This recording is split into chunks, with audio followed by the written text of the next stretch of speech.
for overall performance. The frame rate stays impressively stable at around 130 frames per second, and even during intense firefights, there's no noticeable drop. Smooth and consistent gameplay all the way. Next up is a more demanding title, PUBG Battlegrounds, running on medium settings across 2 casual maps. Both GPUs are pushed to their limits during gameplay. The MI50 maintains a fairly stable FPS around 120, while the RTX 3060 edges ahead by roughly 5 to 10 FPS. One thing to note, though, when opening the inventory tab, the MI50's frame rate can drop sharply to around 40 FPS, whereas the 3060 remains rock solid.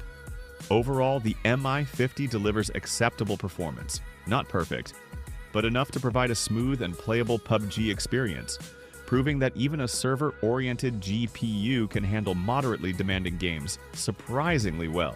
Next up is Minecraft, a game that can really push GPUs to their limits. Running at 8 chunks with BLSS shaders enabled, both cards perform similarly during normal movement and block placement. However, during TNT explosions, the MI50 drops to around 60 frames per second before quickly recovering, while the RTX 3060 remains stable above 100 frames per second. Similarly, when entering water, the MI50 dips again to about 60 FPS, whereas the 3060 maintains 90 to 100 frames per second. Overall, the MI50 is less consistent in scenarios with heavy effects, but considering its price of just around $90, it's hard to complain. For budget builds or casual play, it still delivers a surprisingly solid experience. Next up is Black Myth: Wukong. At first, the MI50 experienced crashes after 5 to 10 minutes of gameplay, along with noticeable screen tearing, which was a bit concerning.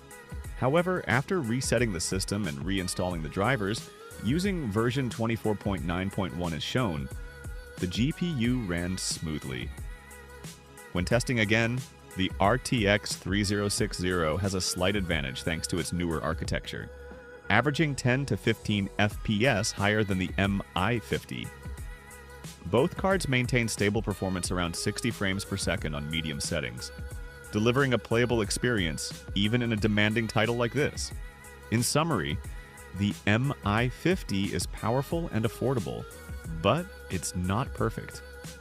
Across most benchmarks, it trails the RTX 3060 by only about 5 to 7%, yet it comes with a whopping 16 gigabytes of VRAM, enough to comfortably handle